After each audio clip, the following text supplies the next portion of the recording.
Hi everyone, I'm Dan Giusti. Today I'm being challenged to cook 4 delicious and affordable dishes, all for less than $2 a serving, a breakfast, a lunch, a dinner, and a dessert, using, chickpeas. I've had the opportunity to cook in a lot of cool restaurants around the world, but these days I spend all of my time finding ways to cook delicious meals on a budget, whether it's in public schools or at home. And we're gonna be doing just that today using chickpeas. Chickpeas are super inexpensive. In some places you can buy a can of chickpeas for less than $1. Because of that and the fact that they're very high in protein, they make for a great substitute for a much pricier meat or fish option. All right, we're gonna kick things off with breakfast, and for breakfast, we're going to be preparing a chickpea chorizo hash. So I think when people think of hash and they think of breakfast, they think of corned beef hash, this dish of potatoes and corned beef. Today, we're gonna be making a delicious alternative to that traditional dish with chickpeas instead of the potatoes and chorizo instead of the corned beef. I have a large link of chorizo. We're just gonna pull it out of the casing. I don't know if everyone knows that you can do that. So I have a little bit of vegetable oil. Our pan is hot. We're gonna carefully put this in the pan now, and we're gonna break it up. We want this to be crumbled. So once you have a nice kind of evenly crumbled mix, let it go a little bit. Let it start to caramelize, and then we're gonna go ahead and add the chickpeas.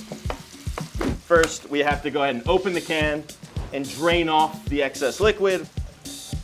And we all drop things, people. So we have our drained chickpeas. We can put them right in there as they are. This would still be very delicious, but in order to really get those crispy bits that we want to get them broken up a little bit. The most appealing characteristic of a hash is kind of the crispiness that you get from the ingredients, letting them caramelize in whatever fat you're cooking in. So when we're not using potatoes, we need to find a substitute that has that same capability of getting crispy, and chickpeas are better in a hash than potatoes. Potatoes do carry a lot of moisture. A cooked chickpea that's broken up is pretty starchy, and because it's small when we break it up, it really manages to become these crispy bits within the chorizo, which is ideal for a hash. So we don't want this to be a paste. We're just gonna pulse it real quick, just to break it up. That's it. We're gonna go right into the pan. Obviously they have some moisture, so they're gonna start popping a little bit. So we wanna get that really incorporated into the fat. But if it starts to like really crackle, like, that's probably a terrible example, but if it really starts to crackle, that's a little too hot. This is kind of a slow process where you wanna caramelize things, otherwise you could risk burning things. And you gotta be careful when you cook chickpeas in fat. Sometimes you'll get a chickpea in there that explodes almost like popcorn. It's kind of fun, but also slightly concerning. We're gonna season this with salt and pepper. So we're gonna put a little onion, we're gonna put a little garlic. This is 1 clove. I'm gonna turn the heat down to low.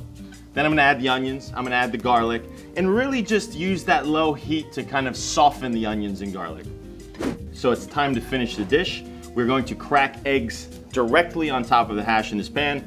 This recipe is for 4 portions. We're gonna use 4 eggs, salt, a little bit of pepper. You'll notice the egg white kind of goes into the hash and will set up in the hash. The egg yolk stays on top. So we're gonna put a lid on. Heat is still on medium here. Slowly bring this one through. So we're topping this chickpea chorizo hash with eggs with a little bit of fresh avocado. We've cut it pretty coarsely. I like it these larger pieces. And then we're just gonna put it right in the bowl. We're going to dress the avocado with a little bit of lime juice and olive oil. I'm gonna go ahead and cut some scallions. Just cutting them on the bias. And go ahead and add the scallions. We're just putting a touch of salt in here. We don't need to go crazy. A little pepper. I'm gonna go ahead and scoop this bad boy out. All right. Nice. Okay, we have our avocado. I think again, you got a really beautiful, hearty breakfast here. And also it's a little different. It's not your average hash. And there you have it, the chickpea chorizo hash with a little bit of avocado. So now it's time for the fun part. We're gonna give this delicious dish a taste. So first thing, I'm gonna cut the yolk just to get that going in there. Yes. I'm telling you, Chickpea chorizo hash is the real deal. Because the chickpeas are so inexpensive, we can really afford to have this very substantial breakfast, including chorizo, a whole egg, as well as a half an avocado. You really can't beat it. All right, now it's time to move on to lunch. And for lunch, we're gonna be making macaroni and chickpea salad. This recipe shows you how to take them right out of the can and put them right into a dish. They're already cooked, they're already actually seasoned, so all we're gonna have to do is drain them and add them right into our macaroni salad. So we've got a pot of boiling water. We're gonna season that water with some salt. Now we're gonna put a decent amount of salt. One rule of thumb that many chefs will use is season the water so it tastes like ocean water. If you're going to season the water heavily, you should also taste it. We are putting a lot of salt in here. If you put too much salt, the noodles will be salty and you can't really go back on that. So we're just gonna give it a taste. Happy with that. We're adding a little bit of macaroni in here. This is gonna cook for 7-8 minutes. We're gonna cook it al dente, which means to the tooth, so it's got a little bite to it. We're pretty close. I'm just gonna drain it through a regular old colander right into the sink. I have a little bit of vegetable oil set to the side here, so the noodles don't stick to each other as they cool.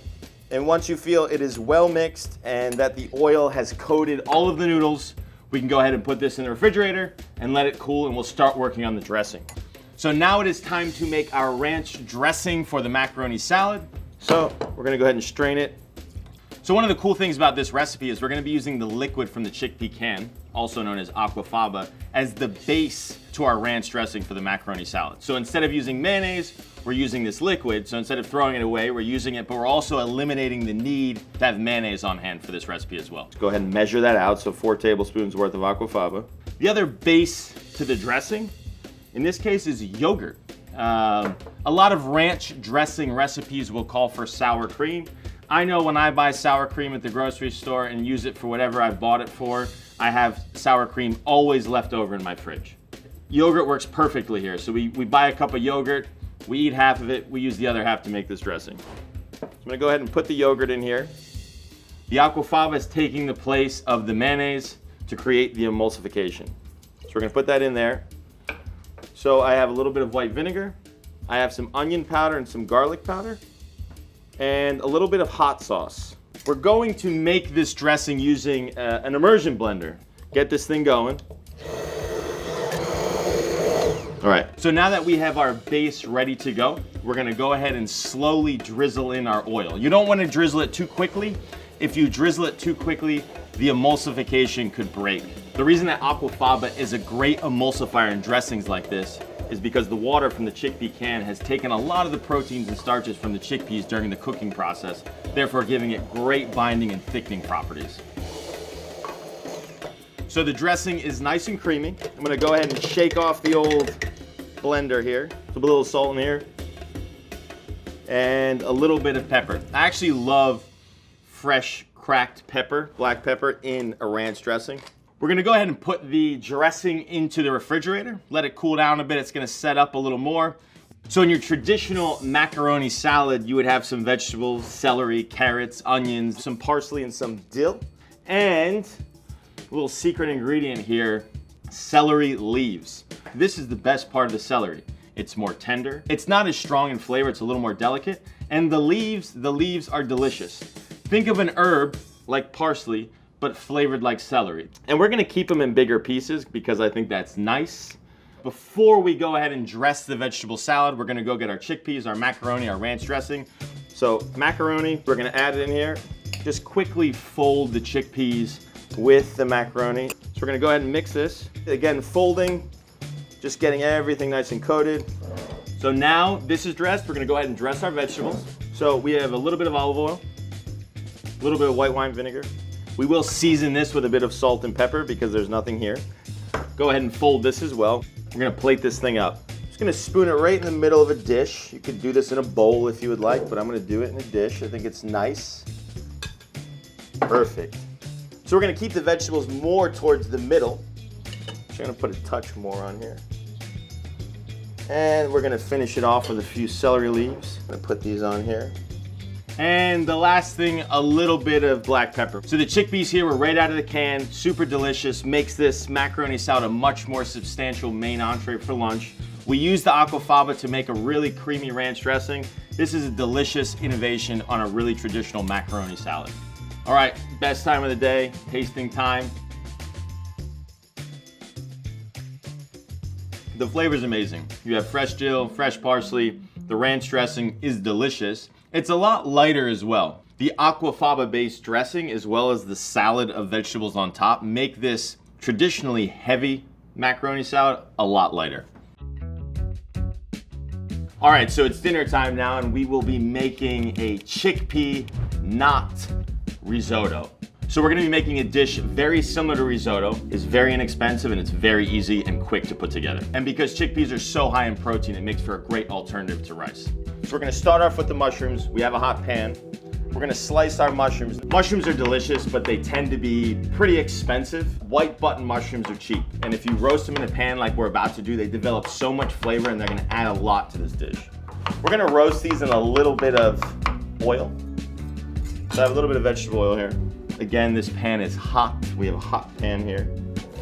So you hear the sizzle. If you do that and you don't hear a sizzle, you do not have a hot pan. Therefore, you are then steaming the mushrooms. Are steamed mushrooms good? Yeah, they're probably all right. They're not gonna be as good as roasted mushrooms. I'm gonna go ahead and cut the onion and garlic, which will be the next thing to add to the mix here. So we're just gonna add some salt. I'm gonna add a little bit of fresh cracked black pepper in here. So this is on low heat now. We have 2 cans of chickpeas. So traditional risotto with rice is a very inexpensive dish, but the process is lengthy. It takes a little more know-how, a little more patience. By using the chickpeas in this dish instead of the rice, it of course is still very inexpensive, but it also takes a lot less time to put together because the chickpeas are already cooked. We're gonna go ahead and add some of the aquafaba. So we're gonna add about 3/4 of a cup, which as you can see is a good amount of it to really give our chickpea knot risotto its creaminess. So if you want it to be a little thicker, you can add some more aquafaba to it. There's no reason to put chicken stock in this. We don't need this to taste like chicken. So water is perfect here. Now I'm gonna turn the heat up. We wanna bring this up to a simmer now.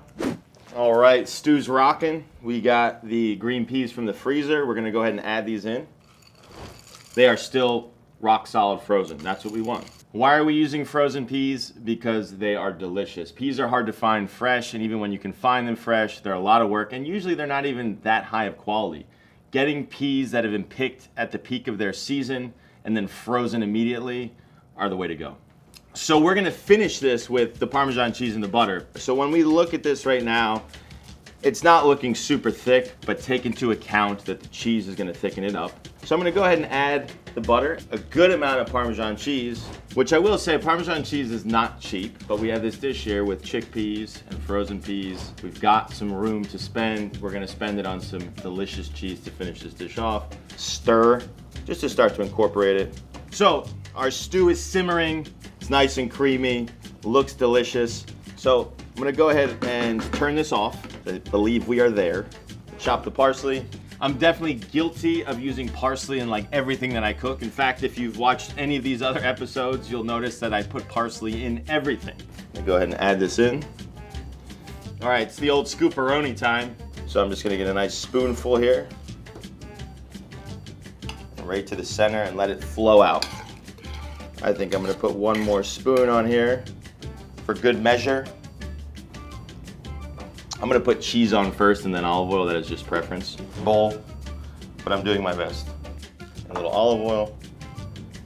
And there you have it, chickpea knot risotto. I mean, first of all, when you look at it, it looks beautiful. You can see the creaminess already, so you know what you're getting into. It's a lot lighter than your average risotto. So tasty. Don't underestimate the flavor of white button mushrooms. That's something that you'll get from this as well. You can see the color of the liquid. It's got this beautiful kind of golden brown color, and that's from the roasted mushrooms. Chickpea knot risotto, absolute winner. All right, it's time to finish the meal up with a delicious dessert. Finding a way to make a dessert with canned chickpeas that doesn't taste savory was a challenge. But I think we came up with something that's super delicious. So today we're gonna be making sweet chickpea fritters. We're gonna serve them with a bit of yogurt, some frozen peaches, and toasted walnuts. All right, time to make the fritter dough, if you will. So we're gonna take the chickpeas, we're gonna go ahead and open these up and drain them. So we'll go right into the food processor with this. So you might be asking yourself why the water from the can of cooked chickpeas has such a fancy name like aquafaba. I was wondering the same thing too. It literally translates to bean water in Latin. Bean water. So we're gonna put just a half tablespoon here, aquafaba. We have a few tablespoons of flour and a bit of sugar. We want to turn this into, if you think of kind of like a pie dough, it's going to be kind of a crumbly mixture in here. Do this. All right. So you have kind of a bit of a paste, if you will. I think that's kind of what we're looking for. Well, in fact, that is what we're looking for, because I wrote this recipe. I don't think that's what we're looking for. This isn't that cold. We're going to put it in the fridge. We want to make sure it's nice and cold, so when we go to fry these, they set up really nice. You don't want to take a dough like this that's kind of room temperature warm and try to fry it. It's not what we want. So our chickpea fritter dough is done. It's in the fridge getting nice and cold. In the meantime, we're gonna garnish this dish with toasted walnuts. So I have a nonstick pan here. We're gonna just toast these walnuts up with a touch of oil. So when toasting nuts, once you start to smell the walnuts, you could probably take them off. That's really all we're trying to do here. Bring the walnuts back to life, if you will. So after we fry the chickpea fritters, they're gonna take a bath in a warm honey syrup, and they're gonna soak up that honey syrup. We're gonna make that right now. The honey syrup is 1 part honey to 1 part water. So we have a little less than a cup of honey here. I'm actually gonna heat it up for 30 seconds first before I try to whisk it, because it's not really gonna mix well because the honey is gonna be pretty solid. In the meantime, our walnuts are pretty much there. I can smell them. I'm gonna turn the heat off. I'm actually gonna season the walnuts with a touch of salt. And we're gonna go ahead and pop this thing in the microwave for 30 seconds. I'm gonna give it a mix, and then we're gonna give it another 30 seconds to bring it up to temperature. All right, so our fritter dough is all set. It's been in the fridge, it's nice and cool. So today we are going to form them into quenelles. It's a bit of a fancy term, and some might say a fancy shape, but it's really easy to do. You see this in a lot of fine dining restaurants. All you need is 2 spoons that are the same size, and I'm gonna show you how to do this. It's basically like a football shape. It's 3-sided. So we're just gonna take a little bit of our dough. You kind of just pull it, using the shape, the curvature of the spoon. You see, it makes for a nice little situation there. So we're gonna go ahead and form a few of these. I'm gonna use a spoon to pick up the quenelle and place the fritter carefully into the oil. Obviously, we don't wanna drop the quenelle into the oil. And then as soon as I'm finished placing them in here, just want to ensure that for some reason they have not stuck to any part of the pan. So we're just gonna move them around. We're gonna fry these fritters pretty hard, and what I mean by that is we're gonna really develop a nice crust on the outside. We're gonna take them pretty dark because we're gonna soak these in a honey syrup. So we want them to have some structure to them so they don't get soggy. We want them to be nice and crunchy on the outside, and then they're gonna absorb some of this syrup. There we go. So we're gonna pop these in here. I'm just gonna roll them around. So I'm using a shallow bowl for this one. I'll put some yogurt at the bottom of the bowl here, just like a spoonful. Getting ready for these. Again, only 1 minute to 2 minutes here. If you keep them in there longer, they'll be delicious. They're just gonna take in a lot of this liquid, and they're gonna be a lot softer. If you want them softer, keep them in longer. So we have frozen peaches. These frozen peaches are delicious. These peaches are very high quality. They're ripe. They're still relatively firm. You can store them in your freezer. If you have access to fresh, delicious, in-season peaches and they're not super expensive, go ahead and put them on here too. So we're gonna put some toasted walnuts on. Put as many as you want. I'm not gonna put too many. And then we're gonna go ahead and get this thing with the straight up honey bear. Instead of using a spoon, we're gonna give the old college try with the honey bear situation here from high up. Yes, there it is. The honey bear works well for this. And there you have it, little chickpea fritters, frozen fruit, and yogurt. All right, it is time to taste the chickpea fritters and fruit. I'm gonna use my hands. It really is delicious. It has this nice kind of shell, if you will, on the outside, but it's really kind of soaked with this honey syrup, which is absolutely delicious. The yogurt's amazing, kind of clears it all out, nice acidity, nice tanginess. Really just a great, little fun, clever dessert. Something unique. I love this recipe as well because the chickpeas are gonna be in your pantry, the peaches are in the freezer. So if you just decide on any given night you wanna whip up a cool dessert, you have everything ready to go. You don't need to make another trip to the grocery store. So there you go. 4 filling, delicious, and fun meals, all taking advantage of the heartiness and affordability of chickpeas. I hope next time you're at the supermarket, you stock up on chickpeas because they really could be the key to taking your cooking to the next level.